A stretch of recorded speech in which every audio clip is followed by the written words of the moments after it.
말씀의 강 담에색 경험 시리즈 네 번째 강입니다. 지금 우리가 계속해서 프리 크리스찬 폴, 그러니까 담에색 경험 이전의 바울은 어떤 사람이었느냐, 거기에 대해서 지금 공부하고 있습니다. 네 번째 강의의 제목은 바울의 성장 과정, 헬라 기초교육과 유대교 고등교육이라는 제목의 강의입니다. 바울은 이제 교육을 받기 위해서 다소에서 예루살렘으로 옵니다. 사도행전 22장 3절 보면요, 내가 길리기아 다소에서 태어났다 이렇게 말하고, 이 성에서 자라, 예루살렘 성에서 자랐고, 또 가발리엘 문화에서 교훈을 받았다 이렇게 말하거든요. 그러니까 자랐다라는 말 앞에는 태어났다란 말이 있고, 뒤에는 교육을 받았다 이런 말이 나와요. 그러니까 태어나서 교육받기 전에 내가 이 예루살렘에 와서 자랐다 이렇게 말하니까 어린 나이에 예루살렘으로 온 게 아니냐 이렇게 보는 견해도 있습니다. 반유닉이라고 하는 학자는 바울의 부모가 바울을 데리고 예루살렘으로 다시 역이민하여 돌아왔다고 그렇게 봅니다. 우리가 역이민이란 말 쓰는데요, 이제 한국 사람이 미국으로 이민을 갔다가 거기에서 다시 한국으로 돌아오는 경우에 그걸 역이민이라 하잖아요. 유대인들도 이제 역이민이 많았는데 대부분의 역이민의 이유는 종교적 이유였습니다. 그래서 예루살렘에서 제대로 신앙생활하기 위해서 이제 돌아오는 거죠. 바울의 아버지가 바리새인이었죠. 그다음에 바리새 운동의 중심지는 예루살렘이었기 때문에 그의 아버지가 또 자신을 위해서 또 아들을 위해서 예루살렘으로 돌아왔을 거라고 이렇게 추측하는 것은 매우 합리적인 추론이라고 말할 수 있습니다. 기본적으로 이방 도시에서 바리새인이 율법을 철저하게 지키는 것은 거의 불가능했다라고 그렇게 봅니다. 예를 들어서 벨리스 총독 시절에 제사장들을 로마의 법정으로 보낸 일이 있었는데요. 그때 이 제사장들이 여행 기간 동안에 식량을 가지고 가요. 그래서 무화과 열매와 경과, 그러니까 너트를 갖고 가는데, 이방 지역에서 그 음식을 먹으면은 그 부정한 음식을 먹게 되기 때문에 자신들이 부정하게 된다, 그렇게 생각해서 식량을 들고 다니는 걸로 나옵니다. 그러니까 다니엘서의 다니엘과 그 세 친구들이 그랬죠. 하물며 그 당시에 바리새인이라면 이방 도시에서 제대로 율법을 지키면서 사는 것은 더 어려웠겠죠. 그래서 아버지가 아마도 돌아왔을 거라고 추론하는 겁니다. 현존하는 유대교 문서에는 팔레스타인 외부에 바리새 학교가 존재했다는 것을 보여주는 증거는 없습니다. 그러면 예루살렘은 어떤 도시였느냐? 예루살렘은 1세기에 이중언어, 이중문화가 통용되는 그런 도시였습니다. 현재 예루살렘에서 발굴된 제2성전기관의 그 비성문입니다. 제2성전기관은 솔로몬 성전이 1성전이고요. 2성전은 이제 스룹바벨이라는 사람이 바벨론에서 돌아와서 지은 성전을 말하는 거죠. 그게 이제 무너진 게 주후 70년 반란 때 로마 군대에 의해서 무너지니까 바빌론 포로에서 돌아와서 70년까지 기간을 우리가 제2성전 기간, 영어로 세컨드 템플 피리어드라 하는데요. 바울과 예수 그리스도의 시대가 다 이 제2성전 기간에 포함되죠. 그 기간에 작성된 것으로 보이는 비성문이 한 250개가 있는데요. 그 중에 33%가 헬라어로 되어 있습니다. 또 7%는 헬라어와 뭐 히브리어 혹은 아람어 이중언어로 이렇게 되어 있거든요. 그래서 우리가 이제 추측을 하는데요. 금성문을 남긴 사람들의 대다수가 중산층 이상이었을 걸로 봅니다. 그러니까 이 사람들이 예루살렘 전체 인구로 이제 환산하면은 아마도 예루살렘 전체에서 한 10에서 15% 정도는 헬라어를 할 수 있는 그런 사람들이었다, 그렇게 우리가 추측합니다. 마가복음 15장 21절에 보시면 구레네 사람 시몬이 시골로부터 와서 지나가다가 이제 십자가를 지고 가는 예수 그리스도와 이제 마주치게 돼서 대신 십자가를 지고 가게 되는데요. 이 구레네라는 지역이 아프리카 북부 지역이잖아요. 그러니까 그런 지역의 사람들이 절기를 만나면 유대인들이 예루살렘으로 몰려듭니다. 그러면 순식간에 예루살렘은 헬라어를 사용하는 사람들의 숫자가 확 올라가게 되는 거죠. 그래서 이 예루살렘은 상당히 이중 언어, 이중 문화 도시였다 이렇게 말할 수 있습니다. 갈릴리 지역도 비슷했는데요. 갈릴리 지역 도시들인 세포리, 디베랴, 베세다 등에도 헬라 학교가 있었다고 그렇게 기록이 되어 있습니다. 이 세포리라는 도시는 특별히 예수 그리스도가 살았던 나사렛에서 불과 5km밖에 떨어져 있지 않은 지역이었는데요. 기본적으로 헬라 신도시들에는 모두 다 헬라식 학교들이 있었습니다. 예수의 제자들 중에서 빌립과 안드레라는 두 제자의 이름은 이게 헬라 이름이에요. 그러니까 이 두 제자는 헬라어를 잘하는 그런 제자들이었을 거로 보고요.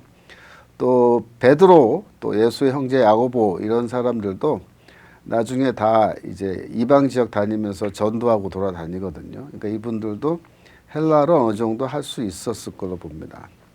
그러니까 예루살렘에는 본국으로 돌아온 이런 디아스포라 유대인들이 상당수 있었고, 그런 분들이 헬라어를 사용하기 때문에 자기들끼리 모여서 또 회당을 만들어서 생활하면은 헬라어를 사용하는 회당들이 생기는 거죠. 그런 헬라어를 사용하는 회당들이 상당수 있었을 걸로 봅니다. 그 고고학적 증거로서 세오도투스라는 사람의 그 예루살렘 회당 비석문이 있는데요. 여러분들이 지금 보시고 있는 화면의 이 그림이 바로 그 비석문입니다. 이게 헬라어로 기록이 되어 있거든요. 그래서 그 내용을 이제 우리가 볼 것 같으면 자기 소개를 하고 있는데, 나는 누구의 아들이고 제사장이고 회당장이고 회당장의 아들이고 회당장의 손자다 이렇게 말합니다. 회당장 가문이에요. 그래서 율법을 읽고 계명을 가르치기 위해, 또한 외국에서 와서 숙소가 필요한 사람들을 위한 숙박시설로서 객실, 방들, 용수시설 등을 위해 회당을 지었다. 이렇게 이야기하고 있는 건데요. 즉 예루살렘에 헬라어를 사용하는 회당이 존재했다는 것을 보여주는 자료인 겁니다. 헬라어를 사용하는 회당이 예루살렘에 있었다면 예루살렘에 있는 회당에서 헬라어로 율법 교육도 실시되고 있었다, 그렇게 우리가 봐야 되겠죠. 특별히 바울과 같은 사람은 이런 헬라어를 사용하는 회당에서 활동을 했습니다. 그는 디아스포라 지역에서 절기를 맞이하여서 이렇게 예루살렘으로 찾아오는 유대인들이 이제 올라오면은 그들을 만나서 회당에서 이렇게 바리새식 율법 교육 이런 거를 이제 가르치려고 노력을 했을 겁니다. 그래서 바울은 이미 다메섹 경험 이전에 회당에서 사람들을 상대로 해서 교육을 하는, 그러니까 연설도 하는, 그런데 매우 익숙해져 있었을 거고요. 그래서 헬라식 연설법인 수사학에도 부분적으로 좀 이렇게 조예를 갖게 되었을 걸로 봅니다. 사도행전 24장에 보시면 더들로라고 하는 사람이 이제 출연하는데요. 24장에 다세우 대제사장 아나니아가 어떤 장로들과 한 변호사 더들로와 함께 내려와서 총독 앞에서 바울을 고발하니라. 더들로가 고발하여 이르되, 이렇게 되어 있는데요. 바울을 이제 법정에서 이제 고발하기 위해서 예루살렘의 대제사장이 전문 변호사를 데리고 온 겁니다. 이 전문 변호사는 그 당시에 헬라 수사학을 전문적으로 공부해서 연설을 잘하는 사람인 거죠. 근데 이런 사람을 데리고 왔는데, 이 더들로가 이제 유대인이냐 아니냐, 이름은 터툴루스라고 해서 로마식 이름인데요. 아마도 유대인이었을 가능성도 많이 있습니다. 여하튼 이런 사람이 예루살렘에 있었다라는 것은 예루살렘이 기본적으로 이중 언어, 이중 문화 도시였다는 걸 보여주는 겁니다. 바울이 이렇게 헬라어를 말하는 회당에서 활동하던 시절에 그는 아마도 이제 할례에 대해서 열심히 가르쳤을 거예요. 갈라디아서 5장 11절에 형제들아 내가 지금까지 할례를 전한다면 어찌하여 지금까지 박해를 받으리요 이렇게 말하는데요. 일부 학자들이 이 구절을 해석하면서 바울이 다메섹 개종 후에도 할례를 전하고 다녔다라고 그렇게 주장하는 사람들이 있어요. 제가 보기에 진짜 그 말도 안 되는 소리입니다. 그러면 왜 이런 말을 하느냐?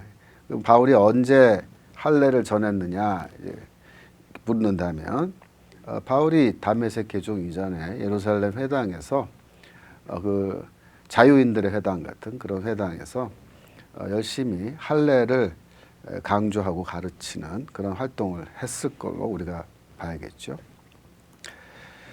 예루살렘은 유대교 율법 교육의 본부라고 그렇게 말할 수 있겠습니다. 예루살렘 탈무드라고 하는 책이 있는데요. 거기 보면은 예루살렘에는 480개의 회당이 있었고 모든 회당은 학교와 학습관, House of Learning을 갖고 있었다. 학교는 성경, 즉 구약 성경 가르치는 곳이고 학습관은 미슈나를 가르치는 곳이다. 미슈나는 율법을 이제 생활에 적용하기 위한 적용 지침들을 모아놓은 책이라 그랬죠. 베스파시안 장군은 그 모든 학교와 학습관을 공격했다. 이렇게 말하고요.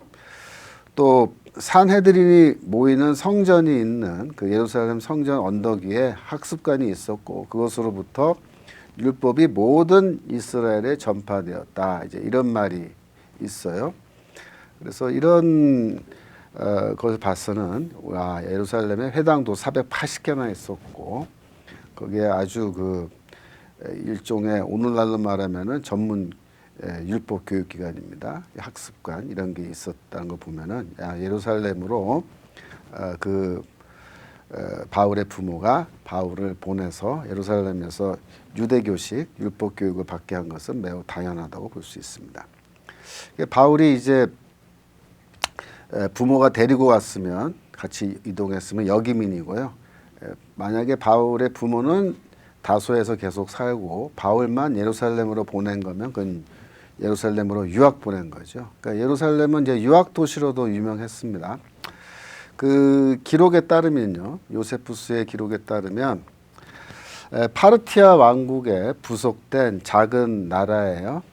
아디아빈이란 나라에 왕이 있었는데 그러니까 아이자테스라는 왕인데 이 사람이 유대교로 개종을 했어요. 근데 그에게 10명의 아들들이 있었는데 그가 어린 나이에 아들들을 다 예루살렘으로 보내서 히브리어를 모국어로 해서 철저한 양육과 율법 교육을 받게 했다라는 기록이 있어요. 그러니까 이렇게 멀리 자식들을 예루살렘으로 유학을 보내는 그런 경우도 있었으니까 바울의 부모도 물론 유학을 보냈을 가능성도 있습니다. 그러나 역이민이 했을 가능성이 조금 더 큰 것 같아요. 당시 랍비들은 크게 대체로 좀 보수적인 샴마이 학파와 상대적으로 덜 보수적인 힐렐 학파로 이렇게 나누어져 있었다. 그렇게 이제 봅니다.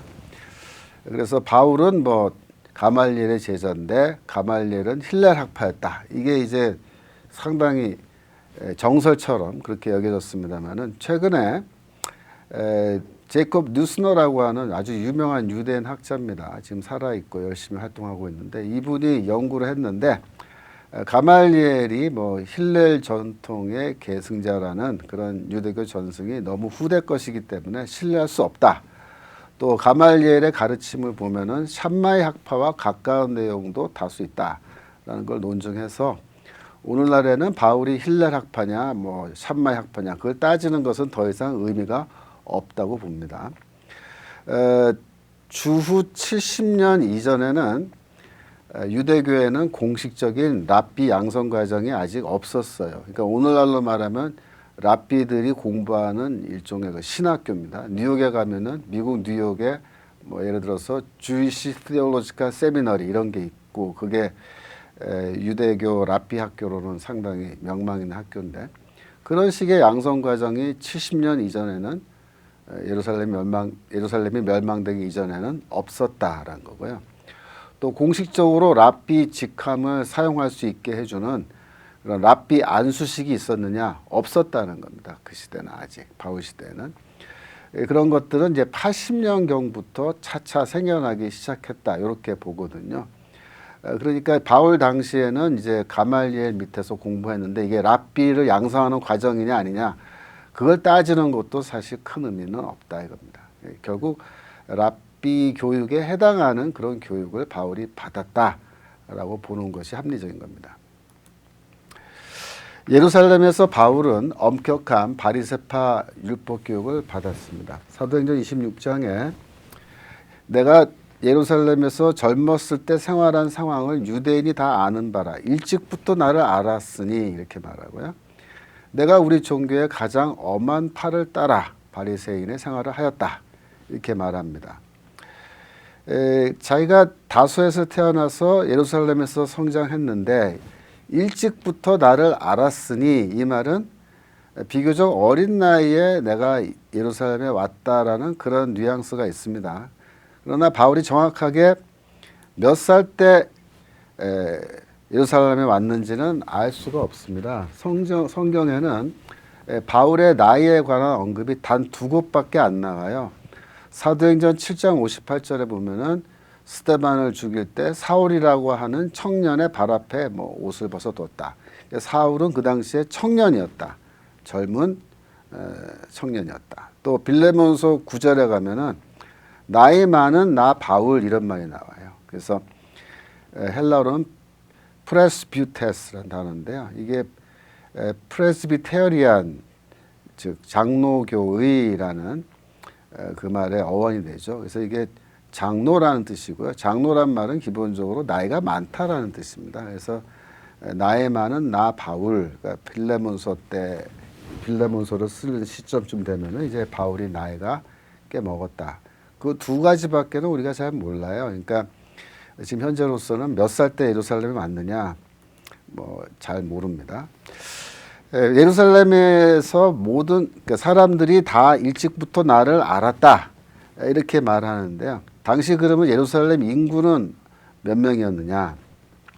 예레미야스라는 학자는 2만 5천 명으로 추정했습니다. 하지만 스트레커는 10,000명에서 15만 명, 윌킨슨과 브로시라고 하는 학자는 하스모니아 왕조 시대에서부터 주후 66년까지 약 3만 2천에서 8만 명 사이였을 것으로 그렇게 추측합니다. 이걸 종합하면은 대체로 글쎄요. 평균 한 5만 명 내외. 그리고 이제 절기 때가 되면은 갑자기 인구가 확 증가했다가 또 절기 끝나면 줄어드는데 한 5만 명 내외. 그러면 5만 명의 사람이 다 이 바울에 대해서 알고 있었겠느냐? 그거는 좀 어렵지 않겠느냐?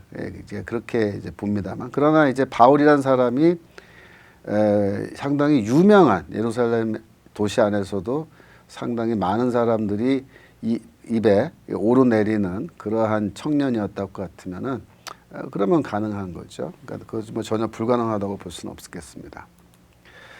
특별히 가장 엄한 팔을 따라 이렇게 말하고 있고요. 우리 조상들의 율법에 엄한 교훈이란 말도 이제 해요. 그래서 바울이 이런 말을 이제 하는 걸 놓고 봤을 때 여기서 이제 사용된 형용사가 이제 아크리베스라는 형용사인데요. 엄한이라는 뜻입니다. 엄격한. 근데 이 단어가 요세푸스가 바리새인에 관해서 묘사할 때 자주 사용하는 단어예요. 그러니까는 이 엄한 엄한 교육 이런 말은 전부 다 내가 바리새 교육을 받았다라는 그런 뜻으로 우리가 볼 수 있겠습니다.